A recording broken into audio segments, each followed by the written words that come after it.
कुरान प्रवचन चल रहा है, अभी आज फर्स्ट डे था, अभी आपने अटेंड किया है पूरा प्रोग्राम, आप शुरू से लेके पूरा एंड तक थे, तो आपका ये प्रोग्राम अटेंड करने के बाद आपका किस तरह से क्या है आपका फीडबैक रहेगा? ये जो 9वां वार्षिक कुरान प्रवचन कार्यक्रम हो रहा है, मैं अपने आप को सौभाग्यशाली समझती हूँ कि मैं ये सुनने के लिए मुझे मिला। मैं अब तक काफ़ी इंतज़ार करते रही कि मुझे कुरान के बारे में भी जानकारी लेनी है। मैंने ख़रीदा भी कुरान, कन्नड़ में भी ख़रीदा, हिंदी में भी ख़रीदा, लेकिन उसको जान पाना बहुत मुश्किल हो रहा था क्योंकि वो अरबी या उर्दू लैंग्वेज में होता है। तो यहाँ आने के बाद में जो कुन्नी सर ने कुरान को इतनी विस्तार पूर्वक बताया उन्होंने कि ऐसा लगने लगा था कि मानो हम सब कुछ जानते हैं, क्योंकि कुरान जो है ना, सभी ग्रंथों के जो प्रवचनकारों ने बताया है कि सभी में मानवतावाद होना चाहिए, सब में करुणा होना चाहिए, दया होना चाहिए, और ख़ासकर आज जो था वो इंसान को उनको इज़्ज़त के नज़र से देखना है।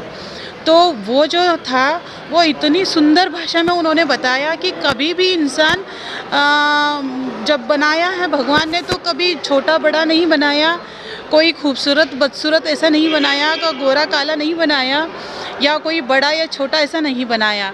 बनाने वाला सिर्फ एक है और वो सबको एक नज़र से बनाया है। और इतनी अच्छी तरह से बोला उन्होंने कि कभी अपने आप को छोटा या बड़ा मत समझो, आप हमेशा, मैं एक भगवान से बनाया हुआ एक ऐसा इंसान हूँ जो मैं यहाँ पे कुछ बनने के लिए, कुछ करने के लिए आया हूँ, और अपने आप को बहुत ही वैल्यू दो और इंसान को अपने आप को ये समझो कि मैं बहुत ही अच्छा इंसान हूँ, मेरे जो सिद्धांत है, मेरे जो वैल्यूज़ है बहुत अच्छे हैं, मेरे बारे में कौन क्या कहता है ये नहीं चाहिए। और इसी के साथ में उन्होंने बोला कि देश में सब कुछ इतनी टेक्नोलॉजी हाई हो गई है कि हम बहुत जल्दी से जल्दी वहाँ तक पहुँच सकते हैं, लेकिन इंसानियत में बहुत दूरियाँ बन चुकी है। तो आजकल जो हम आए दिन टीवी में मुद्दा देख रहे हैं कि जातिवाद चल रहा है, कोई मस्जिद में मंदिर को ढूंढ रहा है तो मंदिर में कोई मस्जिद को ढूंढ रहा है, लेकिन यहाँ पे उन्होंने बोला कि मंदिर और मस्जिद किस काम के जो इंसान को रेस्पेक्ट ही नहीं देते हैं।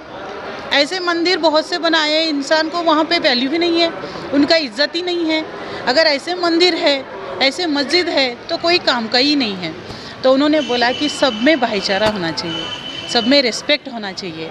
एक एक बात तो ऐसे बोला कि देखो, उन्होंने अंत में जब मोहम्मद पैगंबर जी ने अंत में उनके भाषण में एक संदेश उन्होंने दिया था कि सबसे बड़ा वैल्यू क्या है, तो उन्होंने बोला कि इंसान का रिस्पेक्ट करो, अपने पास में जो भी है अगर दूसरों के काम आता है तो मदद करो, दान करो। ये सब सुनकर मुझे इतना अच्छा लगा कि मानो एक बार या दो बार मेरे आँखों में पानी भी आ गया, इमोशनल बन गई मैं। तो इतनी अच्छी है कुरान। उन्होंने बोला कि अल्लाह ये वर्ड किसी एक के लिए नहीं है, किसी जाति धर्म के लिए नहीं है, किसी लिंग भेद के लिए नहीं है। ये जो वर्ड है ये सिर्फ एक भगवान है, एक परमात्मा है, और ये सबके लिए समान है। आज के जो माहौल है जी, हम देख रहे हैं जी धर्म, जाति और कास्ट, तो ये इस तरह के प्रोग्राम जी, आज के समाज के ऊपर किस तरह से प्रभाव डालता है, आपका क्या है? मुझे ऐसा लगता है कि ऐसे कार्यक्रम हमेशा चलना चाहिए। इससे अनेक धर्म यहाँ पे इकट्ठा हो जाते हैं, एक जगह पे मिलते हैं, तो तब जा कर के ऐसे लगते हैं कि ये मुझसे दूसरा नहीं है, मैं भी वैसे ही हूँ जैसे वो है। तो इसीलिए ऐसे कार्यक्रम हमेशा होना चाहिए। यहाँ पे हम भाईचारा को देखते हैं, जो लोगों में जो दुनिया में गलत मैसेजेस भेज रहे हैं, ऐसे लोग अगर गलत मैसेजेस भी लेके आते हैं तो ऐसे कार्यक्रम से थोड़ी देर के लिए तो हमारा माइंड फ्रेश हो जाता है, हम जानने के काबिल बन जाते हैं कि हाँ, ये जो है ना, हम सबके लिए है और सब हमारे लिए है, हम सारे एक हैं। तो ऐसे कार्यक्रम होना चाहिए। आपका परिचय? मैं advocate, high court advocate Rajeshwari Vardhan हूँ, और मुझे बहुत ही हमेशा गौरव के साथ में बुलाया जाता है।